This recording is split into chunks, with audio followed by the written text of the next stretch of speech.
Hello everyone, welcome to the elegant classes.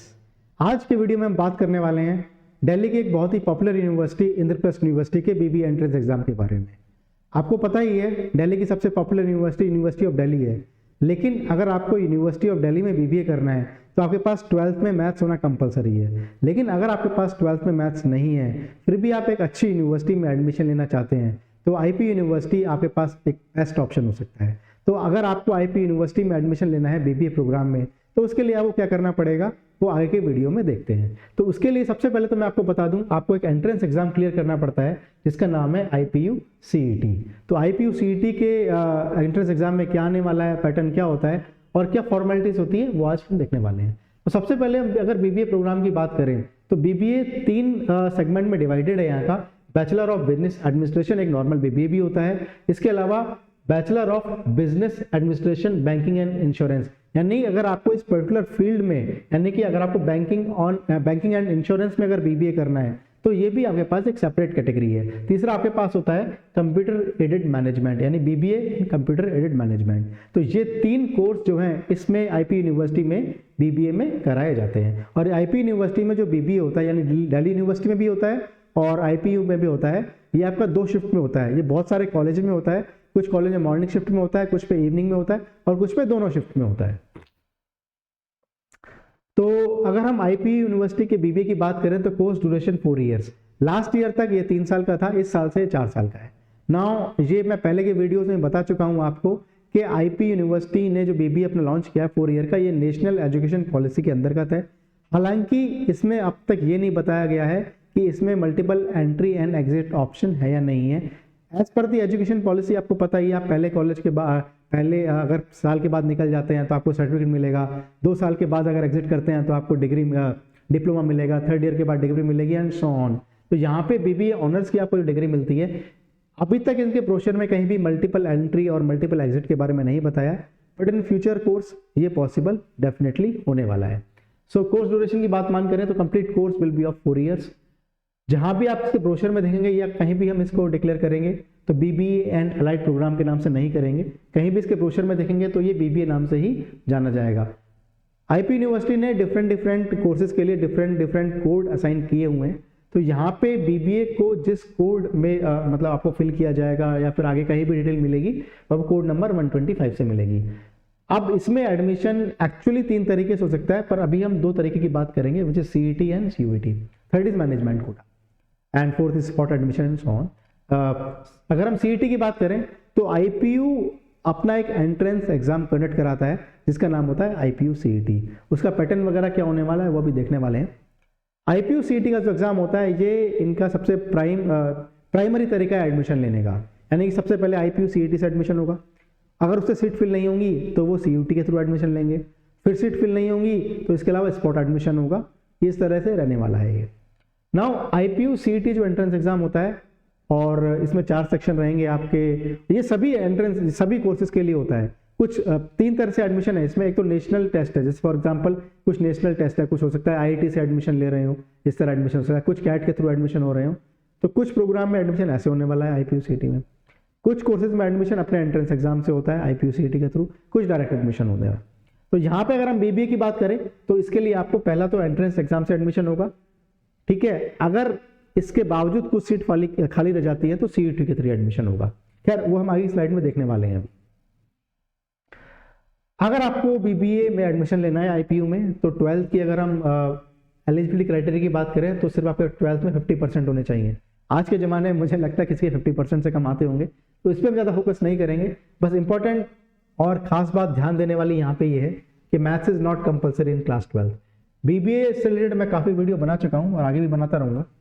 BBA अगर आप university of Delhi से करते हैं, इस साल तक का नोटिफिकेशन अभी तक नहीं आया है, लेकिन पिछले कुछ सालों तक चाहे वो DU जेट का एग्जाम होता हो या DU जेट के अलावा पिछले 2 साल से सीयूटी से एग्जाम हो रहा है, सीयूटी से एडमिशन हो रहा है। 12th में मैथ्स होना कंपलसरी है अगर आप इसमें DU में एडमिशन लेना चाहते हैं बीबीए में। लेकिन कुछ यूनिवर्सिटीज़ ऐसी हैं जो बहुत ही अच्छी यूनिवर्सिटीज़ हैं जिनका एक अपना सेपरेट एग्जाम होता है और उन एंट्रेंस एग्जाम को अगर आप फाइट करते हैं तो आप एडमिशन ले सकते हैं। 12th में मैथ्स होना कंपलसरी नहीं है। Christ university, Narasimha Monjee, symbiosis university, IPU CET, ये कुछ पॉपुलर यूनिवर्सिटीज़ हैं। अगर आप इनका एंट्रेंस एग्जाम क्लियर करते हैं, अच्छा स्कोर करते हैं, तो आपके पास 12th का स्कोर या फिर 12th के सब्जेक्ट्स की कोई वैल्यू नहीं रहती है। तो यहाँ पे भी मैं देखता हूँ ये दिल्ली और NCR लोगों के लिए बहुत एक अच्छा ऑप्शन होता है। दिल्ली के आसपास के जो लोग हैं, नॉर्थ इंडिया के लोग जो हैं, जिनके पास 12th में मैथ्स नहीं है, उनकी एक ये प्राइम रिक्वायरमेंट, बहुत ही एक प्रायोरिटी यूनिवर्सिटी हो सकती है, जो लोग BBA एंड अलाइड प्रोग्राम्स में एडमिशन लेना चाहते हैं, जो मैनेजमेंट में अपनी ग्रेजुएशन करना चाहते हैं। मैथ्स इज नॉट कंपलसरी, ये एक बहुत बड़ा बेनिफिट है, क्योंकि बहुत सारे कॉमर्स स्टूडेंट्स होते हैं जिनके पास मैथ्स नहीं होती है, या बहुत सारे ऐसे ह्यूमैनिटीज़ के स्टूडेंट्स भी होते हैं जो अपनी ग्रेजुएशन BBA करना चाहते हैं, लेकिन मैथ्स नहीं होने की वजह से वो DU में एडमिशन नहीं ले पाते, तो उनके लिए बहुत एक अच्छा ऑप्शन ही हो सकता है।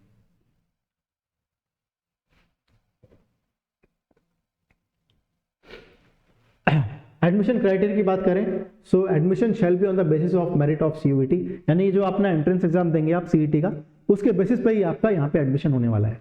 The vacant seats after exhausting the merit list of CET will be filled through the merit list of CUET। ये लास्ट ईयर भी ऐसा ही हुआ था, यानी कि पहले आप एंट्रेंस एग्जाम फिल करेंगे, उसकी काउंसलिंग होगी, 3 राउंड्स ऑफ काउंसलिंग होगी, स्लाइडिंग राउंड होगा, वो सब प्रोसेस कंप्लीट।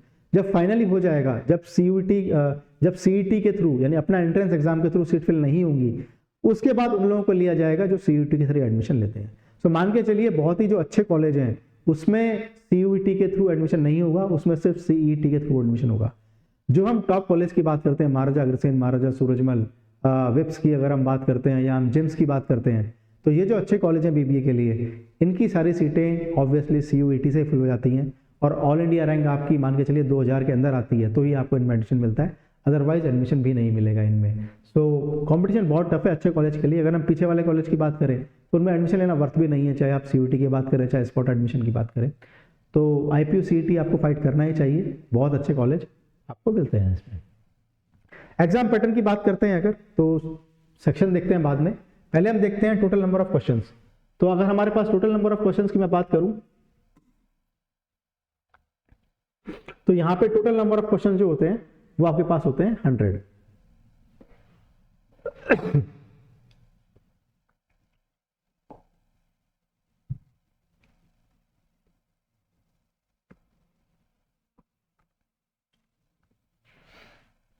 देखिए टोटल क्वेश्चन आएंगे आपके 100।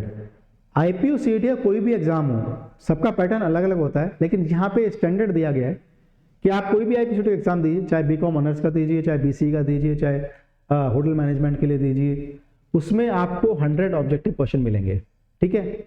+4 for the correct answer, -1 for the wrong answer, यानी सही क्वेश्चन करते हैं तो +4 मिलेंगे, गलत करते हैं तो -1 मिलेगा। इस तरह अगर +4 देखें 100 क्वेश्चन के लिए, तो टोटल मार्क्स जो आएंगे आपके पास वो 400 आएंगे, और टोटल ड्यूरेशन जो है वो आपको 2.5 घंटे की मिलती है, यानी कि 150 मिनट्स स्टैंडर्ड है हर एग्जाम के लिए। IPU CET कोई भी एंट्रेंस टेस्ट हो, सबके लिए ये चीजें स्टैंडर्ड है, ठीक है ना। ये चीजें सब एग्जाम में बदलेंगी, पैटर्न बदलेगा, लेकिन 100 क्वेश्चन मिलेंगे, +4 -1 करेक्ट रॉन्ग के लिए ये मिलेगा आपको।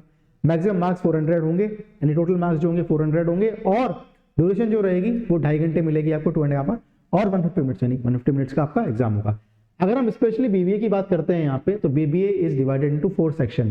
पहला सेक्शन जो आपका इंग्लिश लैंग्वेज का, जिसमें आपके इंग्लिश के सेक्शन आपको पता ही है, रीडिंग कॉम्प्रिहेंशन आता है, ग्रामर रिलेटेड क्वेश्चन आते हैं, synonym, antonym, one word substitution, ये सब आपका आता है, ठीक है। जनरल अवेयरनेस की बात करें तो यहाँ पे आपका स्टैटिक और करंट दोनों ऑलमोस्ट इक्वल वेटेज का आता है, तो यहाँ पे जीके क्वेश्चन आते हैं। लॉजिकल, एनालिटिकल एबिलिटी, रीजनिंग आपको पता ही है किस तरह क्वेश्चन होते हैं, उसका वेटेज आता है।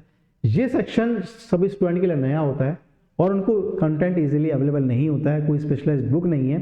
Aptitude related to the field of management and communication skills, यानी कि aptitude management, basic communication skills कैसी होनी चाहिए। Aptitude related to field of management, management की बेसिक टर्म्स आपको आनी चाहिए, डिफरेंट कंपनीज के CEO कौन है, पंचलाइन कौन है, पंचलाइन कौन कौन सी हैं, उनके प्रोडक्ट कौन कौन से हैं।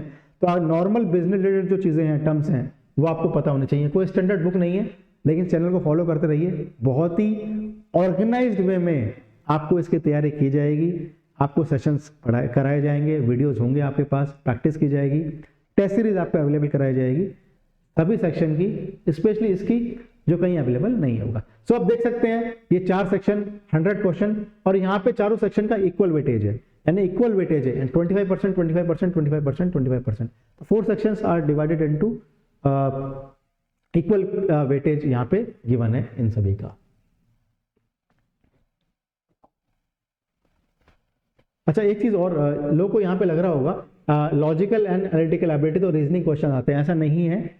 यहाँ पे आपके क्वांटिटेटिव एप्टीट्यूड के भी क्वेश्चंस आते हैं। तो बहुत सारे स्टूडेंट को लग रहा होगा जिनकी मैथ्स वीक है या पढ़ना अच्छा नहीं लगता है उन्हें, कि मैथ्स इसमें नहीं आती है, ऐसा नहीं है। यहाँ पे लॉजिकल और एनालिटिकल एबिलिटी वाला सेक्शन है, उसमें क्वांटिटेटिव एप्टीट्यूड के क्वेश्चन भी आते हैं। तो इस दोनों इसी सेक्शन में आते हैं। जीके, इंग्लिश और एप्टीट्यूड, ये 3 सेक्शन अलग होते हैं।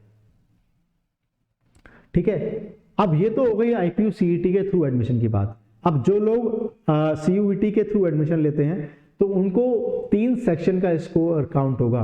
पहला सेक्शन इंग्लिश, दूसरा बिजनेस स्टडीज और तीसरा general test for the general awareness. यानी कि अगर उनके पास बिजनेस स्टडीज नहीं है, उनको आर्ट्स के स्टूडेंट हैं, तो ये नहीं देंगे और इंग्लिश और जनरल टेस्ट का स्कोर देंगे। तो उस तरह से आपको प्रोसेस करके वो चीज़ का स्कोर बताया जाएगा और एडमिशन दिया जाएगा।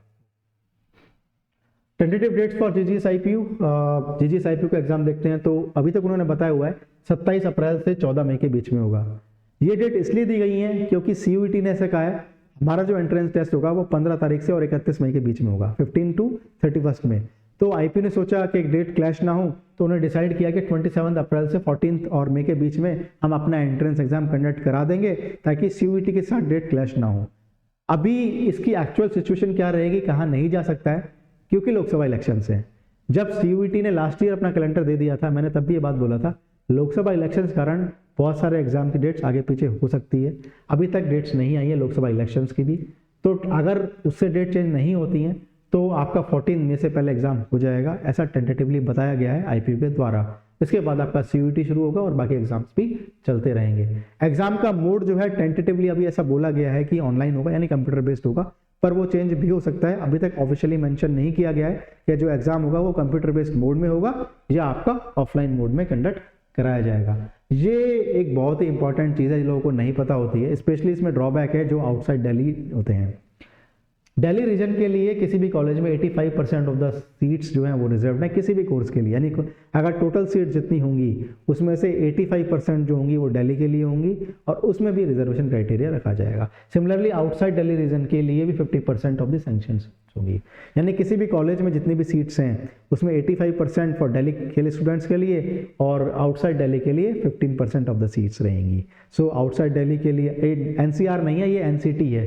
ये भी लोग कंफ्यूज हो जाते हैं, मैं आपको बता देता हूँ। NCT ये जो है NCT है, national capital territory of Delhi है, ठीक है ना। तो इसमें NCR नहीं काउंट होगा। NCR मतलब जो फरीदाबाद है, गाजियाबाद है, ये एरिया काउंट नहीं होगा।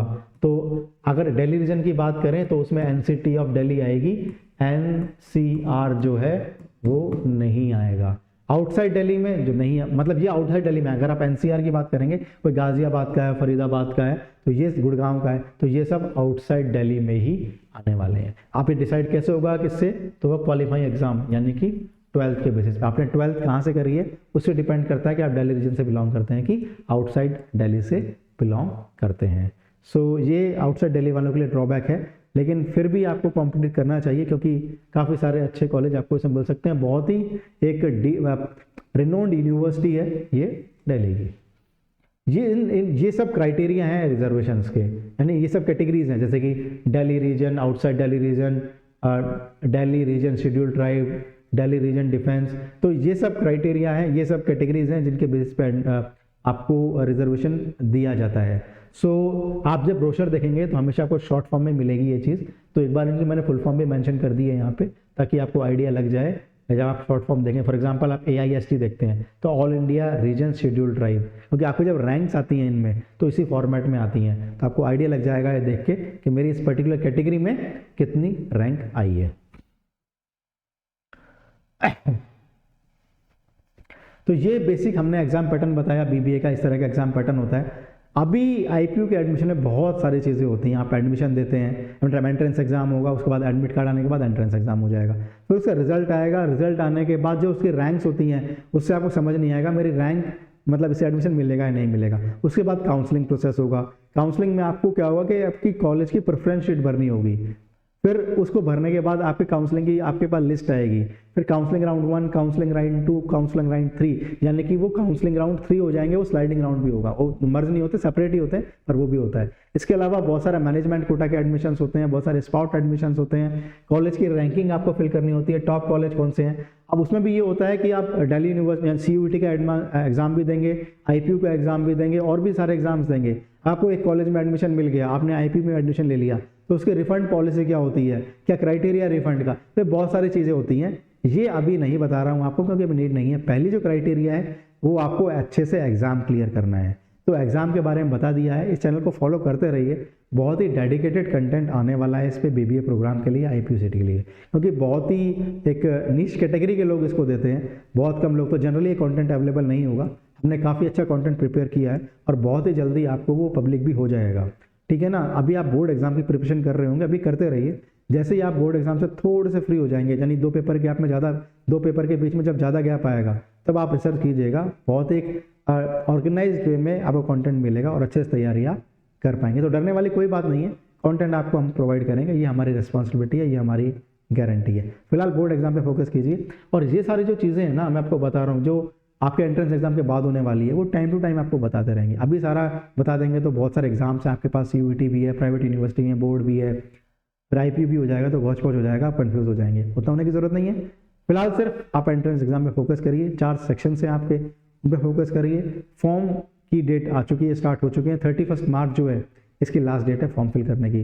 सो लास्ट डेट का वेट मत कीजिए, सिंपल फॉर्म होता है, सिंपल आपके पैटर्न होते हैं। अच्छा ये चीज़ बता दूं, जब आप फॉर्म फिल करेंगे तो उसमें आपको एक ब्लैंक चेक की डिटेल डालनी होगी, तो वो डिटेल वही डालिएगा जो रिफंड उसी अकाउंट में आएगा, यानी कि वो डिटेल्स जो हैं वो अच्छे से फिल कीजिएगा, या जब एडमिशन कैंसिल करेंगे, रिफंड के लिए अप्लाई करेंगे तो उसी अकाउंट में आएगा। अगर वो अकाउंट मैच नहीं होगा तो रिफंड में प्रॉब्लम आने वाली है आपको। खैर हो सकता है कि अगर ज़्यादा लोगों को रिक्वायरमेंट हो तो हम एक लाइव सेशन भी रख सकते हैं IPU के फॉर्म फिलिंग में, ठीक है। फिर भी कोई डाउट है कमेंट सेक्शन में बता दीजिए, और क्या इंप्रूवमेंट कर सकते हैं मुझे बता दीजिए, और खुश रहिए, पढ़ाई करते रहिए। Thank you.